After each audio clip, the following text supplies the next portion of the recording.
Hello everyone! Some of you have been asking me recently why I still support Danielle Smith and or the United Conservative Party.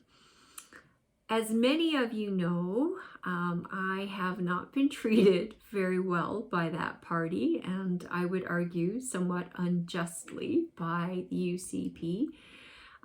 For no real good reason, to be honest.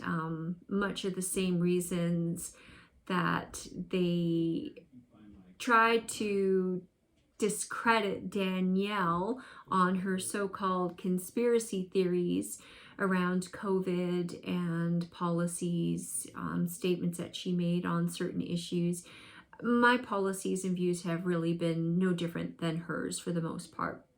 The problem is I had to go through the gatekeepers. I had to go through the channels of the CA, which were, I was never concerned with that, had the full support of the CA in Livingston Macleod. And of course, when the provincial selection board, however, it got to them, they had already made the decision before I even had my interview. I got a phone call literally just before I went into my interview telling me that they were going to disqualify me.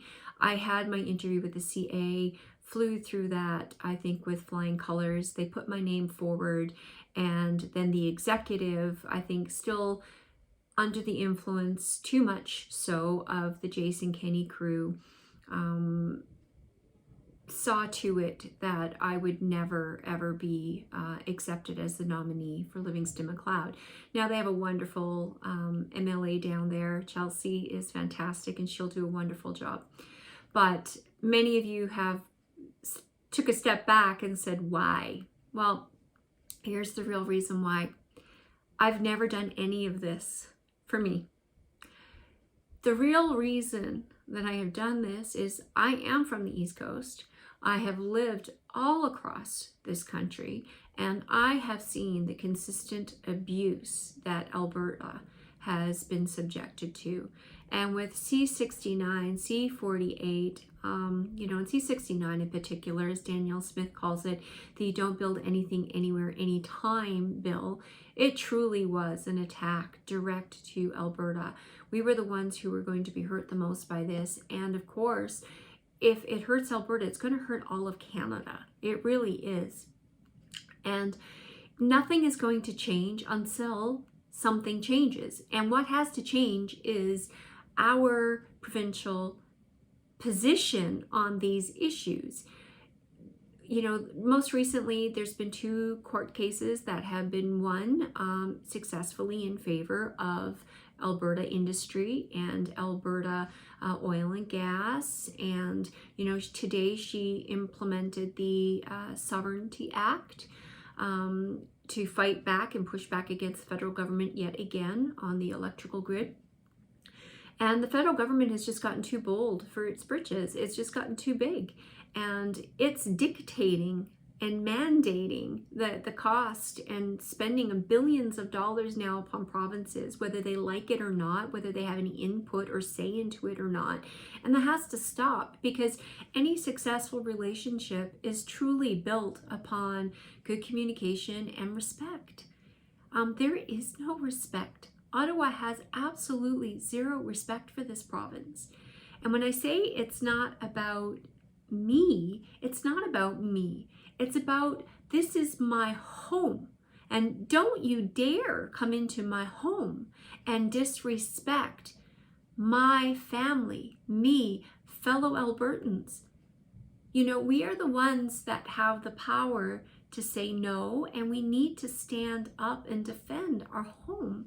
And if we don't do it now, when? And if we don't do it, it's cowardice on our part. What we are doing effectively is passing this problem down to the next generation. And I personally have a little girl who, this is the only home she's ever known. I have a husband who was born and raised here in Alberta. And if we don't take a stand today, and we aren't the ones that are willing to have this fight, then she's the one that's going to have to reap the results of our silence. And I don't think that's acceptable. I refuse to accept that. So for me, is the UCP an ideal situation? Have they treated me fairly, unjustly? It doesn't really matter. What matters is, are we moving in the right direction? Are we making progress towards establishing the proper relationship with Ottawa? And that's really what this is all about, whether it's an Alberta pension plan, whether it's about challenging court rulings around C-69, C-48, whether it's about the electrical grid. All of it, in my opinion, is fantastic. And the reason so, because what is important is that we push back against Ottawa. And Ottawa has to come to the table and to the realization that Alberta has a voice, it has a say, and it deserves, not only needs, but deserves respect. And so for that reason and that reason alone, I know for some of you, you probably sit back and go, wouldn't be me. And I understand that, and that's okay. But this is bigger than any of us. And if we want to win this fight, we have to unite. All of us together, every group out there that is working towards this same objective.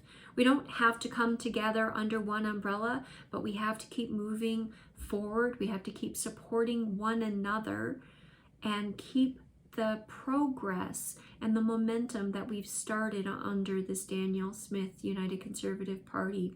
And I respect the challenges that we have to face, and especially as the government and trying to, I guess, rule for all Albertans. But the reality is there is no Alberta if we allow the federal government to do what it continually, through totalitarian means and mandates, with the cost of living, we will just become like the rest of Canada, and that's not acceptable. So forgive me if some of you think that I have sold out. It's not the case at all, because it's never been about me to begin with. It's always been about the future generation. It's always been about my daughter. It's always been about making life better for all of Albertans, and respecting the fact that this is my home, and I am damn well not going to hand it over to the federal government, or to anybody else for that matter, without a fight. So I am hoping that the majority of Albertans feel the same way, and that you will stand behind me and other organizations that are fighting for a freer, more sovereign, more prosperous, and a strong Alberta. God bless you all.